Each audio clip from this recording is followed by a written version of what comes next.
Alrighty. Well, welcome back to the CorePerform Corner, everyone. We are here today with Dr. Bayne, who is with Microbiome Labs. Welcome. Thank you for having me. Could you tell us a little bit about how you got started with Microbiome Labs? Sure. Microbiome Labs really spun out of frustration. Frustration with the probiotic market, the lack of science that was in the probiotic market. It seemed like everyone was following marketing ideas versus science, and we felt that there was an opportunity to really look and clinically study probiotics, finished formulas, study those finished formulas, and look for different benefits in patients. Particularly, we focused on metabolic endotoxemia, leaky gut. We felt like if a probiotic was going to be of some benefit, then it would probably improve the circumstances around a leaky gut. And so we started testing that with our different types of bacteria. We settled on a group of spore-based bacteria that we had learned about through a professor at the University of London. And we worked with him and put together a blend of different spore-based probiotics. Initially, I launched it into my family practice in the Chicago area, just kind of experimenting with patients and seeing how they reacted to the formulation. So do you specialize in gut health? I do. I don't anymore. I mean, I did at the time when we started the company. I've been in the functional medicine field for 25 years. I had a practice in the northern suburbs of Chicago where probably about 80% of what I did was digestive health. A lot of Crohn's and colitis patients in the area. And I just had a family practice, but I was frustrated with the products that were in the marketplace and the lack of evidence and then the lack of clinical benefits that I was seeing. So we took the opportunity and started Microbiome Labs and did our first human clinical study in 2017 and showed that we could reduce leaky gut in humans. And what was that measured by, a marker of? So what we did is it was a really interesting study. A professor at University of North Texas had found this system where he would give patients a high-fat, high-caloric meal, and he would test the amount of circulating LPS in their bloodstream. Lipopolysaccharide is a waste product in your microbiome. It's from the death of beneficial bacteria or any gram-negative bacteria, really. Which is very elevated in patients who have SIBO, Candida going on, Correct. a lot of these things, Correct. right? Yeah. So when the LPS normally goes out in your stool, it's not a problem. When it spills into your bloodstream, then the reaction your body has is very inflammatory. There's a lot of cytokine-based inflammation, and that's why we see a lot of acne too that comes up on people's faces when it's really rooted at a digestive issue. Exactly. And so what we found is that healthy volunteers, people with absence of conditions, symptoms, anything like that, 55% of them had leaky gut. They showed a 5 to 6x spike in their LPS levels in their bloodstream 5 hours after the meal. So that was our system. Okay, they eat this high-fat, high-caloric diet. It was McDonald's breakfast, we did it with McDonald's breakfast, and we did it with a cheese pizza from a gas station. So we fed people these disgusting meals, and we monitored and we checked their blood, and we saw that 5 hours after they got this 5 to 6x spike in LPS in their bloodstream. So we sent them home, no change in diet, lifestyle, take 30-day supply of the probiotic. Now question, were they eating the pizza and was that their typical diet? These were all college students. So Okay. they were between the ages of 18 and 31. No one was doing anything good for the microbiome. Right. They were college students. Yeah. Yeah. So they took the probiotic for 30 days, came back, did the test meal again, and monitored it. And we showed, compared to placebo, that we could reduce the circulating LPS in the bloodstream by more than 70%. Oh, great. So basically, and a lot of smart people, the next question is, how does it work? That part we don't know yet, right? It's we don't exactly know the mechanism of action of how it fixes the leaky gut. I mean, we know what actions are going on and what it's doing while it's in the microbiome. We know that it's changing a dysbiotic microbiome into a healthier microbiome. We know it's doing that. But the actual mechanisms, we're still working on that and trying to iron out the exacts of why we're able to reduce the circulating LPS like that. But we know we can. And what that does, overnight, that opened up the door for every digestive disorder that you know of. Every autoimmune disease that you know of has this metabolic endotoxemia, this leaky gut, either as... Most chronic diseases, I would say. It's basically, if you're a healthcare practitioner, it's 99% of the people that walk in your front door, you know? So we had now had a product that was clinically tested. We had a peer-reviewed article published that showed that we could change this in humans. And so that's when we exploded. So what made you choose, and maybe we can even take a step back, what's the difference between a spore-based probiotic and a bacteria-based probiotic? Well, so it's interesting, and this was the frustration of where the company kind of was built from. But you know, and let's talk, 10 years ago when we started the company. So 10 years ago, the predominant idea is I'm going to eat these bacteria. These bacteria are going to go colonize my digestive tract. They're going to live happily ever after and squeeze out the bad guys. Right. Okay, that's never ever been supported by any clinical data. Yes. Ever, Yes. ever, right? So what we did, the first thing we were looking at is, how, if you're telling me this does it, then how does this bacteria end up living in what is largely an anaerobic environment? If you're telling me it's alive in the capsule and I can look at it under a microscope and the bacteria are moving, then there's some kind of aerobe, right? They're living in an oxygen-rich environment and they're alive. If I put them in an oxygen-deprived environment, they'll die, right? And which is what they do. They die. And so even when, the story they were telling just wasn't making sense from so many different angles, and the most common probiotic sold is Lactobacillus acidophilus. Lactobacillus acidophilus makes up less than 1% of your microbiome. If we actually were doing what we said we were doing, we would have been making people sick. We would have been making their microbiomes redundant, having less strains in it. The diversity is what makes your microbiome healthy. So what the idea with the spores are the predominant bacteria that you see in aquaculture and agriculture. And you know why that is? Because the farmer can measure his results. Farmer's like, well, I'll give the cow these probiotics, but if it doesn't help, I'm not giving them to him. And the ones that they give are spores because they get change. They know that they can reduce ammonia or different things like that we've learned over the years that are beneficial in animal health and in aquacultures and things like that. So it's the predominant bacteria that's used in industries where the results are measured and they can tell whether it's benefiting or not. But they weren't really being used in human health. And what we found was that they were very unstable. And that was a challenge. So our scientific team spent 6 years figuring out how to keep it stable.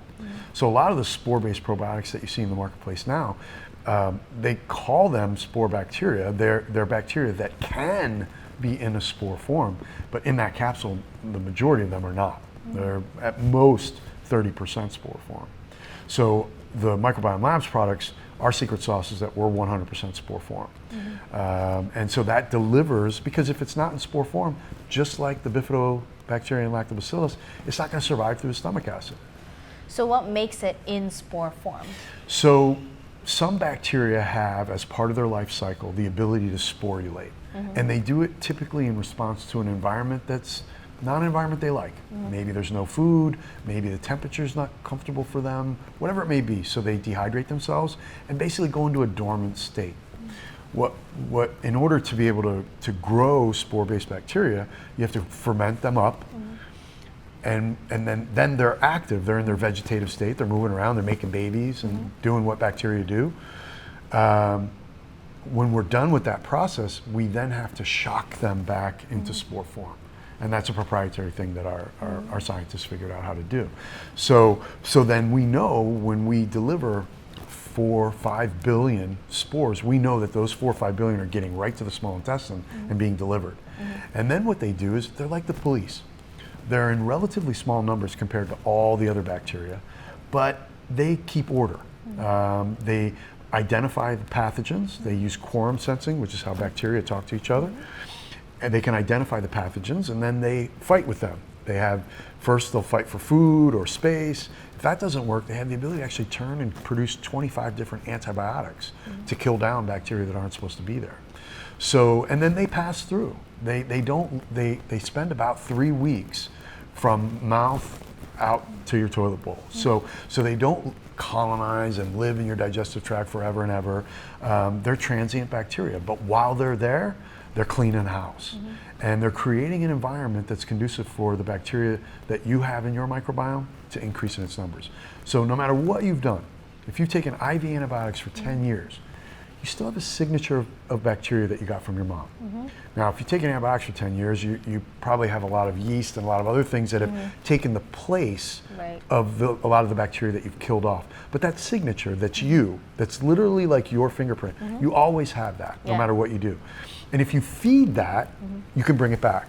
And that's supported by science. Yeah, I've been reading recently the literature that's been published about how you have this long-term microbiome versus a short-term microbiome, and in order to re-inoculate that long-term microbiome, it has to do a lot of how you were birthed, and then also how you were fed growing up as a child. You basically got 800 days to get your microbiome straight, because at about 2.5 years of age, your immune system takes a snapshot of what your microbiome looks like at that point and fights to keep it looking like that for the rest of your life.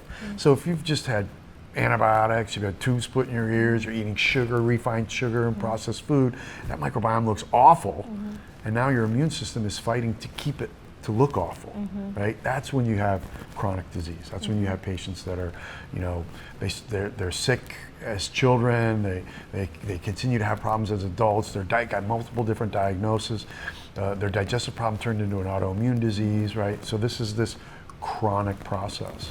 So who is a spore-based probiotic for, and who could it not be for also? So the thing about it is that, you know, let's talk about yours and my great-grandmothers, okay? Wherever your great-grandmother and my great-grandmother were on this planet, when they ate an apple, it was covered in spores. These are bacteria that are everywhere in our environment. But now fast forward to where we are now. Poor farming practices, pesticides, herbicides, everything have destroyed the environmental population of bacteria. So normally we would we would have a salad, we would eat an apple, we would have these types of foods, and we would get a daily supply of these spores. We'd have maybe 2 or 3 billion of them a day that we would be exposed to. And so that's gone. So there's... And these spores are different, and these spores are different than things like mushroom or fungi that we would eat in our diet as well. For sure, these are bacteria. These are bacteria, they're just in a dormant state, waiting until they get to a place that looks like your small intestine, right? It's warm, the pH is such, there's food around, then now they're happy. Now they come out of their shell and they start doing their job. So have you ever had anyone, and I don't know if this is too much, but use spore-based probiotics in like an enema state where we're doing like fecal transplant matter kind of things, and more the colon versus the small intestine? When you are someone who puts out there that you help all kinds of patients, invariably you attract a certain level of client that is not the typical patient that you would see. They've been sick for a long time, they're struggling emotionally, they're just about willing to do anything. So I have used the spores in that manner. I've also used them in bacterial vaginosis in a douche. The challenge is though, if you see what the spores do as they move from mouth to the toilet bowl, there's so many benefits to your immune system along the way that if you were to do it as an enema, you would only be getting that last little competitive exclusion type benefit. You get none of the microbiome modulating changes, you get none of the immune boosting components to it. So I typically don't recommend it. We have a number of clients who are colon hydrotherapists, And so they've experimented with it, and we've talked about it. And they're like, to be honest, I can't really say I see much. It's like, right, other than some competitive exclusion, I wouldn't expect you to see much. Right. So I've convinced many of them to, use those other bacteria for those types of inoculations, but have the spore go through the track that it normally gets through to get there. And so when we think about best practices when it comes to probiotics, is there a certain time of day or? With food.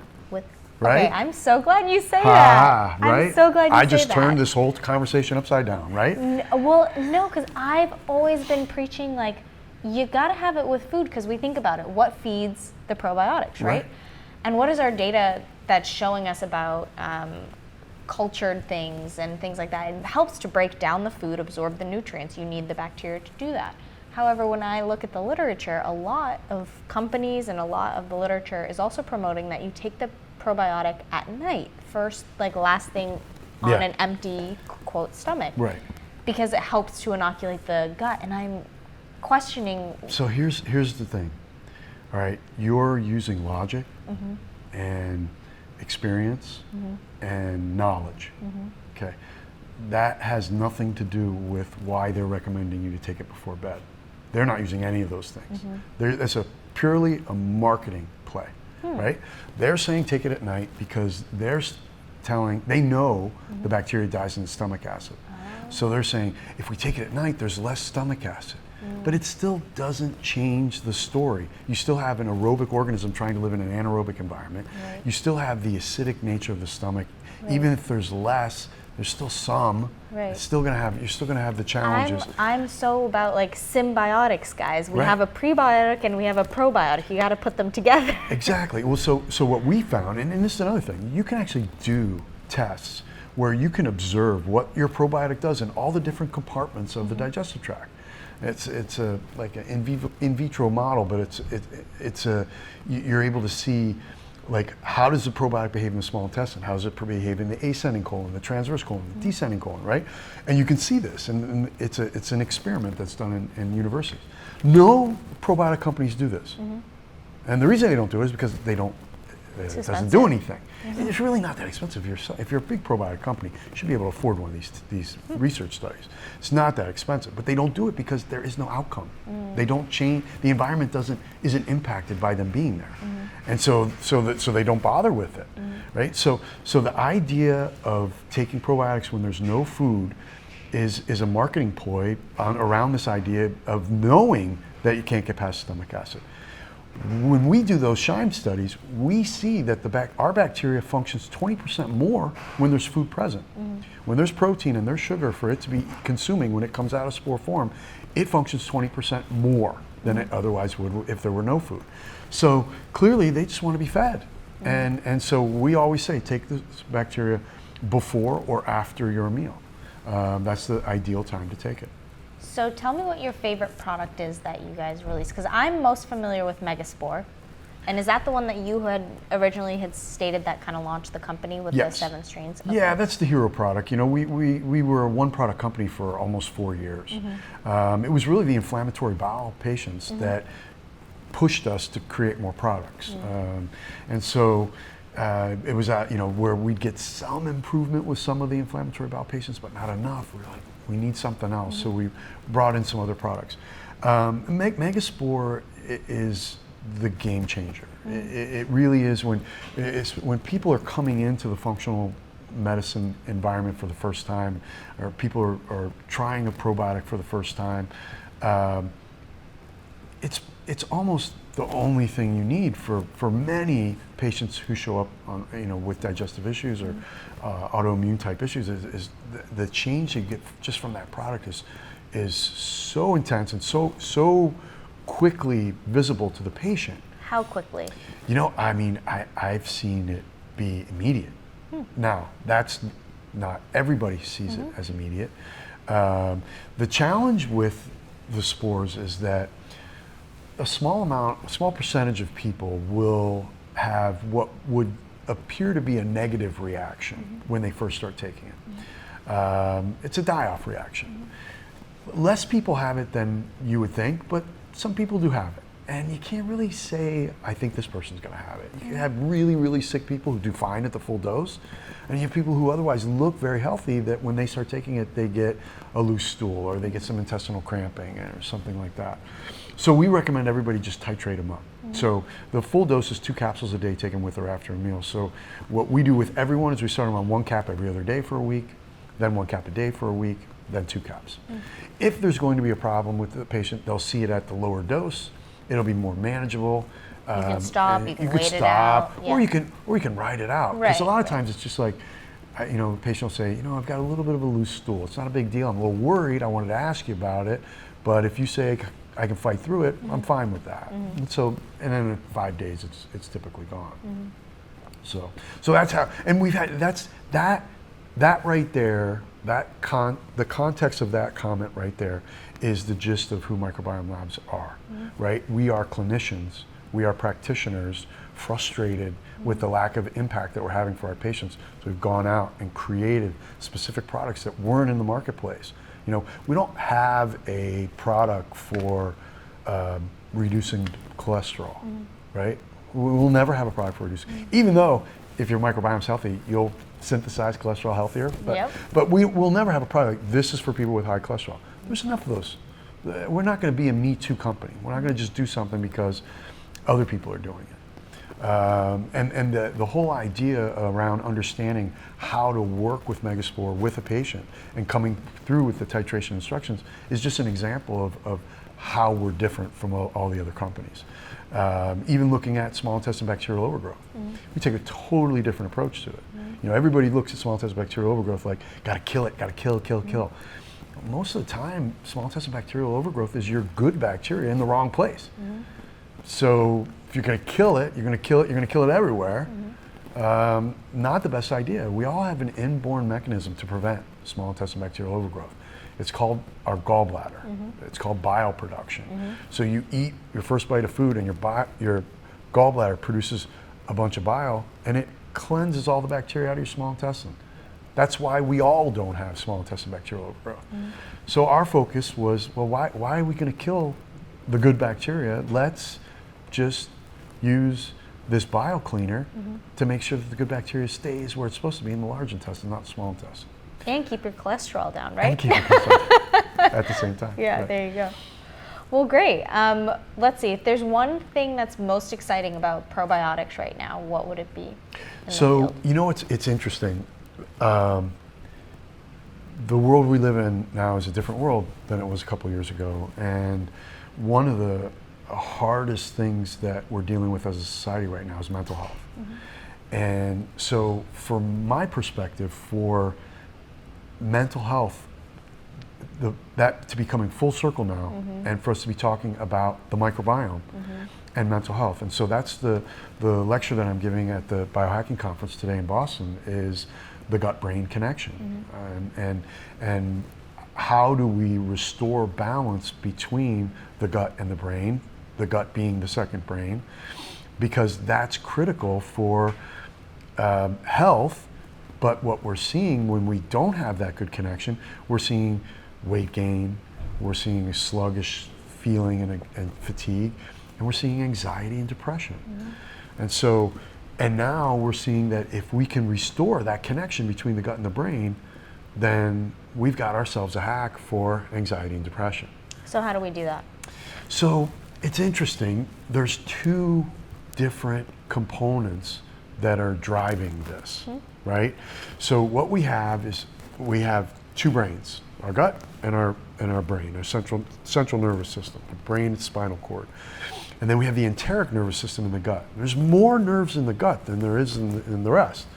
And so that second brain is in constant communication via the vagus nerve with the brain and giving information about what's being consumed and different processes that are going on in the digestive tract, immunologically, everything. So when those become disconnected, there's a number of reasons why that can be. Just being in a pandemic for 2 years is enough to disconnect the gut and the brain. But there's other things that can cause that. But when it's disconnected, there has to be a twofold approach, because remember the LPS story I told you earlier? Well, LPS is part of what drives the inflammation that creates the imbalance in the nervous system that expresses itself as anxiety and depression. Absolutely. So we've got to stop the gut from spilling poisons into the system, causing the problem. Or just inflammation in general. Right. Yeah. And then that's the next piece, because the next piece is the proteoglycans that are these are important for the development of our personality. We know all this really cool stuff about proteoglycans, but what we're seeing is that it's a critical piece to reconnect that gut and brain. And what it does is, and now we're going to end up getting into the COVID conversation with this every time, but what happens is when you have tryptophan, and tryptophan in a healthy patient gets broken down into serotonin and eventually melatonin. And that creates calm, sleep, rest. When we have dysfunction in that breakdown, when the tryptophan gets broken down into chyluronic acid, then you have an excitotoxic response by the body. So now you've got agitation, can't sleep, and you've got the anxiety, depressive. So these proteoglycans are critical to ensure that tryptophan gets broken down into the healthy side of that equation, not the unhealthy side. And one of the things we know about COVID long haulers is that they have poor tryptophan metabolism. That's not a functional medicine thing. That's science. The science of COVID shows that patients with poor outcomes and patients that are long haulers have poor tryptophan breakdown. So how do we support proteoglycan production in the body? The only way I know how to do it is to take a probiotic. There's a particular strain of bacteria that has, like when you look at bacteria under an electron microscope, they look like rods, right? But this one bacteria, it looks like a rod covered in hair. And what's that The strain? proteoglycans. So that's the 1714 strain from Microbiome Labs. It's a lactobacilli. We're reclassifying it now, but we were calling it a Lactobacillus reuteri. Now it's a different subspecies of lactobacilli. Forget the name of it off the top of my head. But the point is that we're not conferring a probiotic benefit with this probiotic. What we're doing is supplying proteoglycans to make sure that the breakdown of tryptophan is on that healthy spectrum. We need the spores to prevent the LPS spillage, and we need this reuteri strain for the proteoglycans to shift the tryptophan breakdown. That is the hack for anxiety and depression. Interesting. So did you come out with a product that had both of those into one? So you can't, because the proteoglycan product is very unstable. And anytime you mix it with something else, it's problematic. So, and you need such a high volume of it. So if we were to mix it with the spores, you'd end up having to take like 4 capsules a day of the spores, and there'd be some stability issues, not with the spores, but with the other bacteria. So they have to be in 2 different bottles. Okay. Yeah. But both are available through... Both are available. The ZenBiome suite of products is where you would get the proteoglycans, and the Megaspore where you would get the spores. Very fascinating. Alrighty, well, thank you so much for your time today. Thanks for having me. It was great. I learned so many things, so thank you so much. And we'll end here for CorePerform Live. Thanks, guys, for joining.